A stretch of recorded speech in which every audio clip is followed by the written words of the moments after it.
Salut les amis, bienvenue toujours et encore dans cette magnifique région de Sidémen.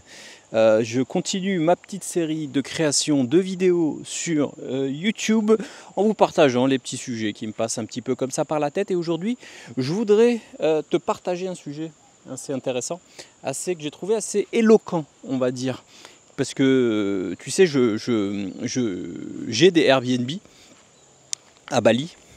D'ailleurs ça fait un petit moment, alors je sais pas si je peux aller foutre là, peut-être peut être sympa de se foutre là dans les rizières, peut-être que tu verras, hop, les rizières derrière nous, enfin bref, ouais, je te disais, attends, je vais essayer de me caler là, faire gaffe qu'il n'y ait pas des lézards ou des serpents ou des trucs chelous, voilà, on y est les amis. Ouais, ce que je voulais te dire dans cette vidéo, c'est que j'ai remarqué un comportement assez spécial de touristes, pas de touristes, de gens qui louent mes villas.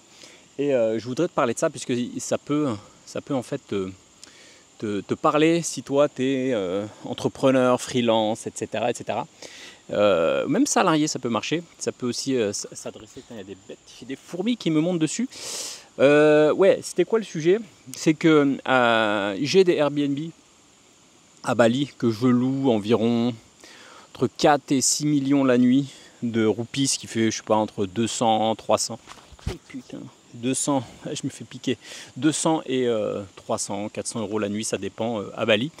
Et j'ai remarqué un phénomène assez intéressant qui se passe, c'est que en règle générale, quand ça se loue bien, je loue, on va dire au prix fort, il n'y a pas de souci particulier, ça veut dire que tu loues tes villas, au prix plein pot, on va dire.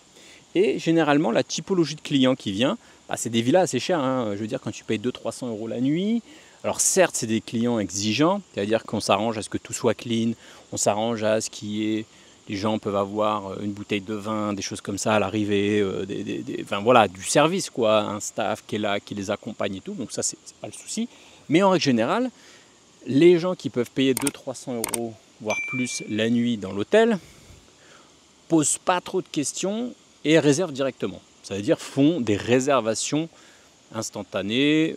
Voilà, ils ont vu la villa, hop, ils cliquent et puis tout simplement ils la réservent et puis voilà, il n'y a pas trop de questions, mis à part oui à quelle heure vous arrivez, etc. Bon, tout se règle normalement.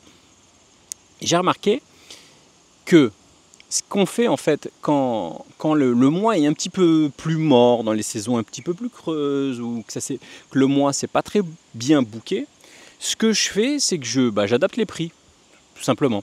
Donc je baisse parfois les prix, ça peut varier, tu passes de 6 millions à 2 à 6, 5, 4, 3, enfin je baisse de plus en plus.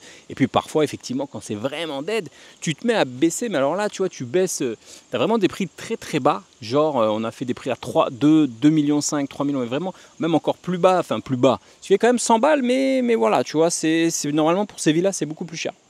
Et bien ce que j'ai remarqué, c'est dès que je baisse trop fortement les prix, en fait il y a des gens qui commencent, parce qu'ils ont des filtres, tu sais, des filtres de prix dans leur barre de recherche, il y a des gens qui commencent à peut-être voir les villas sortir dans leur recherche, et c'est des gens qui ont un budget plus limité.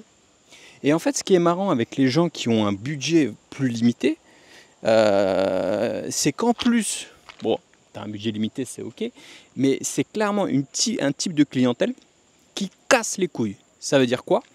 C'est des gens en fait qui vont, ça je l'ai remarqué parce que récemment là on a eu ça, comme on a des travaux en ce moment, on a une baisse de réservation et tout, on a baissé. Et en fait on s'est appelé pas mal de gens, et ça me fait penser aussi au business en ligne, aux formations, c'est un peu la même chose. Si on a pas mal de gens qui n'ont pas trop le budget, donc qui n'ont pas trop de thunes, et généralement c'est le genre de gens qui vient et qui gratte des discounts. Donc ça arrive tout le temps, enfin régulièrement, d'avoir une petite demande de réduc ou quoi, bon ça peut arriver, mais là c'est vraiment systématique. Ça veut dire que les gens qui payent le moins cher, chez qui on fait la plus grosse promo, c'est-à-dire que parfois ils peuvent avoir 5 jours pour le prix de limite 2 jours en temps normal, tu vois, c'est vraiment vraiment tarif excellent, hyper bas, etc. C'est les gens qui posent le plus de questions, c'est les gens qui hésitent le plus, c'est les gens qui en demandent toujours plus. Est-ce qu'il y a ça, est-ce qu'il y a le petit déj, est-ce qu'il y a machin, est-ce qu'il y a ceci, est-ce qu'il y a cela. Et c'est les gens, et ça c'est un truc que j'ai remarqué aussi avec le business en ligne, qui une fois qu'ils t'ont cassé les couilles, ils t'ont demandé un prix spécial sur le prix qui est déjà très spécial. Donc tu leur dis ok, on va jouer le jeu, on leur rajoute un petit discount en plus pour voilà, on va perdre les nuits là, c'est dans quelques jours, why not, tu vois. Tu leur fais un discount, une offre spéciale, et c'est des gens même qui ne prennent pas. C'est-à-dire que c'est des gens qui sont trop indécis dans la vie, qui n'ont pas de budget et qui finalement se posent 36 questions et à la fin du compte, eh bien, ils ne réservent même pas. Et ça, mais je l'ai constaté, mais un nombre de fois incalculable. Et c'est marrant, si ça s'était passé une fois, j'aurais dit bon, ouais, ça arrive une fois. Et là, comme on a eu une série, on en rigolait même avec ma femme, parce qu'elle voit aussi les messages sur Airbnb. Et on s'est dit, ah, tu vas voir, on a encore un. Donc un mec qui va poser 50 000 questions, qui va machin, qui va demander un discount, on va lui remettre un discount. Sur le discount, on va lui mettre le petit-déj parce qu'il demande le petit-déj, le ceci, le cela, le machin. Et à la fin, tu lui fais l'offre spéciale, tu lui fais tout. Et le mec, bah, il ne répond plus, il s'en bat les couilles, il va ailleurs. Donc voilà, ça c'est vraiment un parallèle avec le business en ligne. Si tu suis ou même si tu es freelance, trouve pas des clients, des charclos, des gens qui galèrent, des clients qui ne payent pas, puisque c'est systématiquement une prise de tête. Moi j'ai des gens qui ont payé des 8 millions la nuit, 7-8 millions la nuit en période haute, compris des 1 semaine, qui ont payé des 3000 balles et qui n'ont pas chipoté. Donc tu as des gens qui prennent 3000 balles pour 5-6 jours qui chipotent pas, et tu as des gens, tu leur fais la même semaine en mode hyper réduit à 500 balles et ils vont te casser les couilles et à la fin ils ne vont même pas prendre. Et bien ça je l'ai remarqué avec le business de formation en ligne. Ça veut dire que c'est normal qu'il y ait des questions d'avant-vente, c'est-à-dire qu'on a toujours des gens avant la vente qui se disent bon, est-ce que ce programme il est fait pour moi, est-ce que je vais réussir, est-ce que c'est bien ceci, c'est bien cela. C'est ok les questions avant-vente, donc il faut répondre aux questions avant-vente. Mais ce que j'ai remarqué, et ça c'est un truc de ouf, ce que j'ai remarqué, c'est que tous les clients, 95% des clients qui ont un problème de budget, qui disent ah non mais ça, ton programme il est trop cher, chez qui tu proposes des plans de paiement, chez qui alors parfois tu peux prendre paiement plusieurs fois, c'est de base, mais s'il y a des gens qui sont vraiment en galère et que tu leur proposes encore un plan de paiement qui n'est pas prévu, encore plus spécial, un discount encore plus exceptionnel, eh bien tu as une grande chance justement que cette personne ne prenne pas. Donc ça c'est un truc, je dis, je l'ai remarqué mais un nombre de fois, les clients qui ont le moins de budget sont les clients les plus casse-couilles, sont les clients qui en demandent le plus et sont les clients qui finalement souvent ne payent pas.